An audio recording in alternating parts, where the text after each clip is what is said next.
There you are, your name in music across the Hey. airwaves. Good morning, Rita. Good morning. How are you?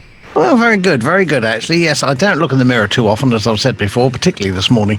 And one of those mornings where you wake up and you're a bit edgy for what, but then you get more cross with yourself because you're trying to figure out why it is that you're feeling sort of a little bit sort of anxious or on edge. But I suspect there's a reason for it somewhere.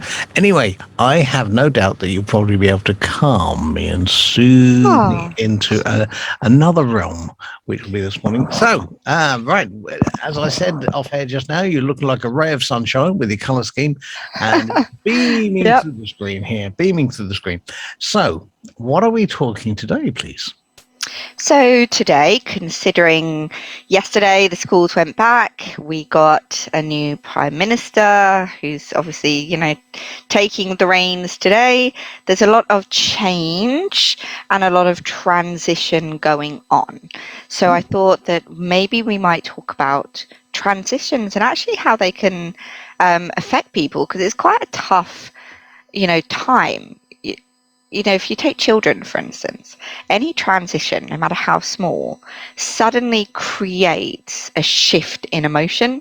Even if it's just dropping your children off from one place to the next. Have you ever had that thing or seen kids where you're trying to drop from mum to school or grandma back to mum? Whatever it is, it doesn't matter which direction. The transition is tough. They never want to change that state that they're in. And I think as adults, we actually experience that as well. We just don't recognize it because, we can't sit down and stamp our feet and bawl our eyes out every time that there's a transition. We But give it a go. actually, we could give it a go. It might not be the most productive of weeks. We could give it a go. But actually, it causes a lot of underlying chronic stress that we're probably not that aware of, which has quite an effect. I spoke to a woman yesterday who reached out to me about working. Oh, apologies. About working together, and she had just dropped her child off at high school, Yeah. and that we all think about the kids. Oh, first day of high school, first day of junior school, first day of primary school. You don't think about the adults having to go through it. Yeah. A couple of months back when everyone was getting their what they call GCSE results and A-level results, it's all about, has the child done well? But in the background, there's all of these nervous, An anxious wrecked moment. Yeah. parents who are waiting anxiously because for them it's another transition. And it causes this chronic stress, but most of the time we sort of try and dampen that stress rather than allowing ourselves to feel it. And a lot of the time, I think transitions can be hard because there's an unknown, but with certain transitions, there's almost like a grief of whatever's been left behind. So if you think of transitions such as, well, the prime minister changing, okay, I mean, if you're genuinely grieving the loss of Boris Johnson, please let me know and I will console you. But with such a big transition at the moment, there's a grief of what we had, right? If you think about pre-COVID, there's a national grief of a normality that no longer exists because we've gone through a pandemic, we've gone through lockdowns, and now we're faced with a cost of living crisis, which so many people are going to be unable to survive. There's a grief for something, a national identity that's been lost. Yeah. We were strong. We were an economic leader. We were, world class. That was a sort of national identity that we had. And now, I don't know, feel free to ring in and disagree. I think it would be a struggle for us to espouse that currently, right?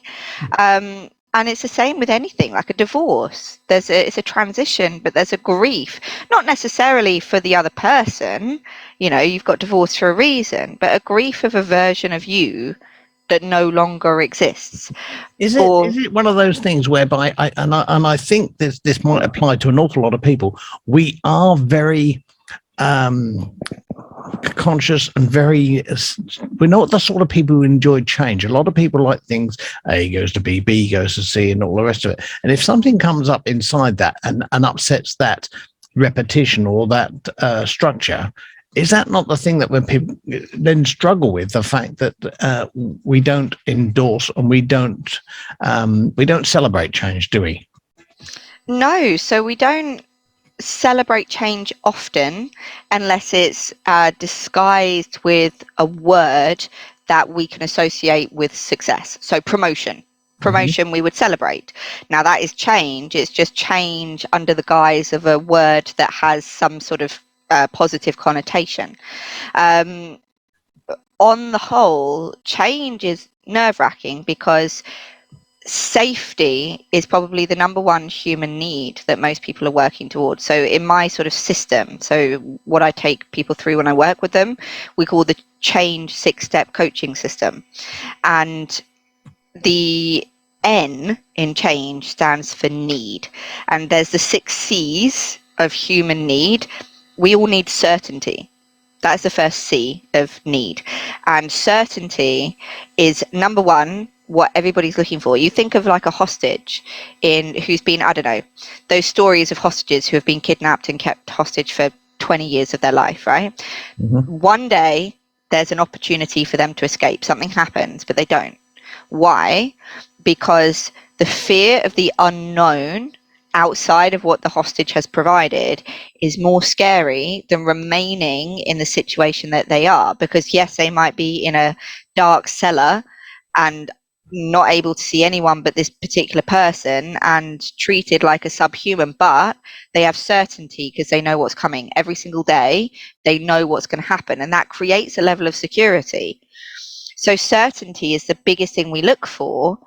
And then when change happens, well, of course, you don't know what's going to happen on the other side. There's no precedent for you.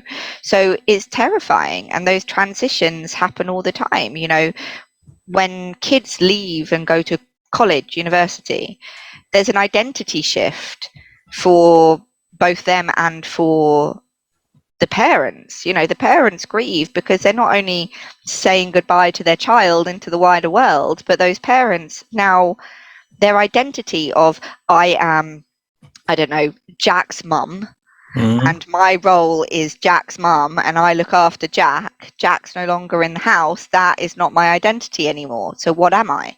And a lot of the time doesn't stop them becoming a parent, though, does it?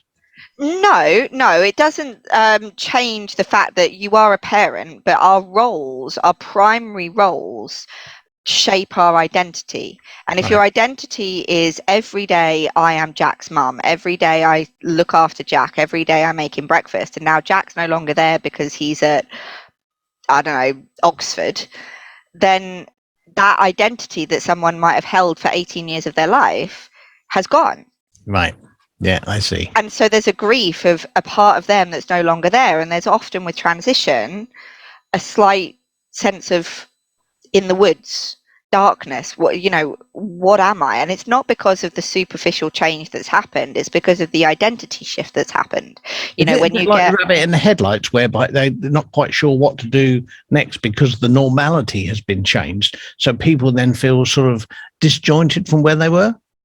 Absolutely, because the normality has the routines, everything that we do in life, routine, habit, behavior, every action that we take is based on the identity that we hold for ourselves.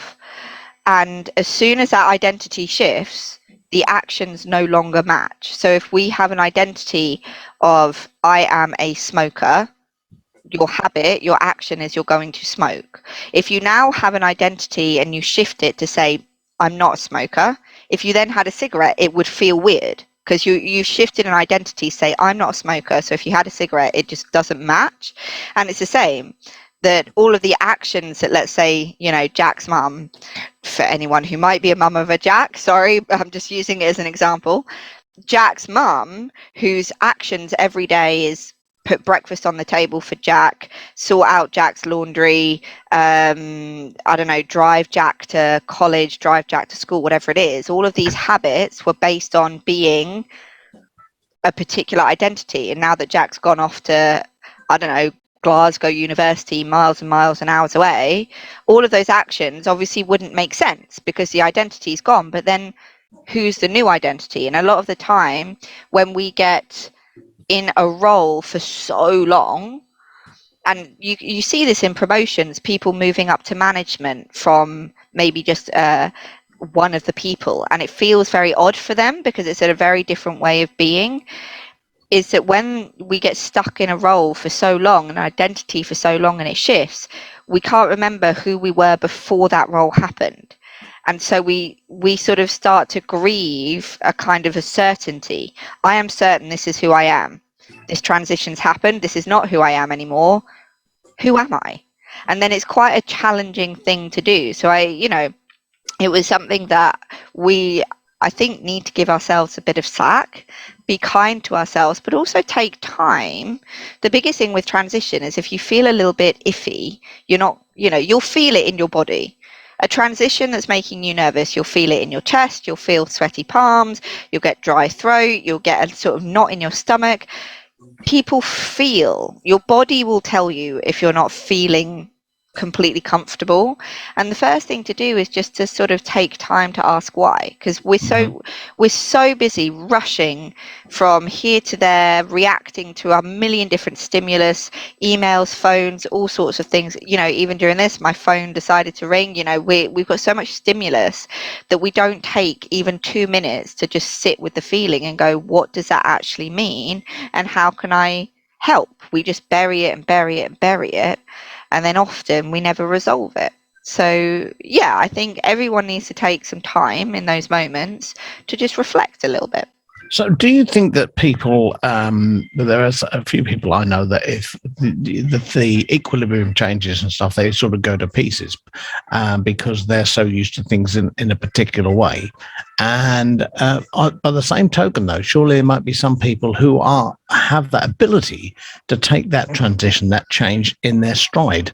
Does that make them less connected than the person whose world is alphabetical, so to speak, or is it some people that their lives are so up and down and all over the place that it doesn't really make that much difference? So it's going to depend on the type of person, and one of the biggest things that we have to do is understand the needs that drive us. So you could take two people, one of whom has done the same role in terms of job, parent, wife, for instance, for 20 years in the same routine. Another one who every year is in a different job, every month is in a different country, every year is in a different relationship.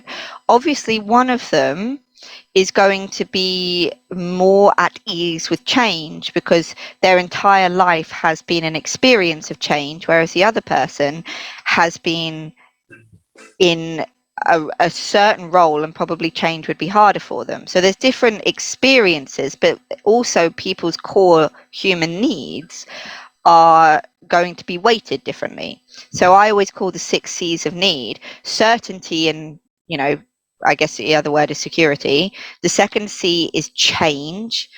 Then you've got sort of contribution to the world. You've got creativity, so sort of growth and cultivation. And then you've got connection, so love, and consequence, so how you feel consequential. You want someone to make you feel significant and important, right? And everyone's has those needs, but we will fulfill them in different ways because some people value one above another. Some people might value love and connection above all else. Other people might value security and certainty. But if someone values change, the second C, change and variety above all else, then they're going to be a lot more at ease with transition than somebody else who values certainty and security. And one of the biggest things we can do is actually to sit down, take some time and learn the human needs that most drive us, so that we can then look at how we're dealing with life. But most people don't know what drives them. Most people don't know what values are most important to them. They spend their life just doing rather than understanding why they're doing it. Well, that's what I was going to say. That a lot of people might not recognize those things until you point them out, and and then they go, oh wow, and then they start, and that change itself could be cause over analytical brain function. And the other thing that just come to mind when you're saying that, you said to people about they're moving all around the world. I was thinking of people in the forces. They go from this country, that country, they sail all around the world, and then all of a sudden they come out of the forces, they resign, or their tours come to an end, and then they're stuck in one place. And I would think that would be alien to them, wouldn't it, in that respect? Absolutely, because again, that they've been used to a certain way of being, and I haven't been in the forces, so I can't talk, as a first hand or anything, but I would have thought in the forces there is a connection that it's very hard to get elsewhere. I have spoken to some Marines, so obviously not, UK based, but I've spoken to some Marines, and they come out of the Marines, and actually the hardest thing for them is not being surrounded by people that they feel utterly connected to, because in the Marines they're all there with a standard that pushes each other. They all understand each other. You can be connected to your spouse, to your children, but they're never going to understand you in a way that another Marine would. No. So, and it's the same, I would have thought, in the forces, where they create a connection that is on a different level to just, mum to son, or husband to wife, or wife to child, and that connection is lost. And without that connection, it's almost like their peer group has gone, and that in itself is a huge transition for anybody to go to. And actually it's probably not just being in this country and coming back home and not having the constant adrenaline of what they're going through, but I would have thought the biggest thing is not having the camaraderie, the connection of those who are on a similar level to them. Because who else is going to understand someone who's seen such combat and war and destruction?